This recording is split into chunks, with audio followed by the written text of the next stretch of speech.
untuk menyampaikan beberapa hal kepada kita alumni Pondok Pesantren Babussalam Batu Korong, yang dimana bahwa pada pertemuan yang lalu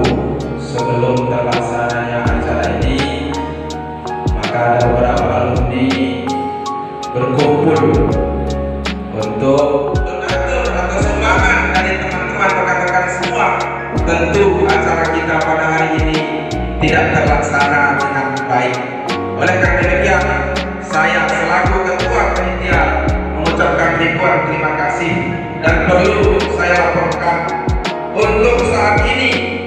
sumbangan uang masuk dari teman-teman sebesar 8.570.000,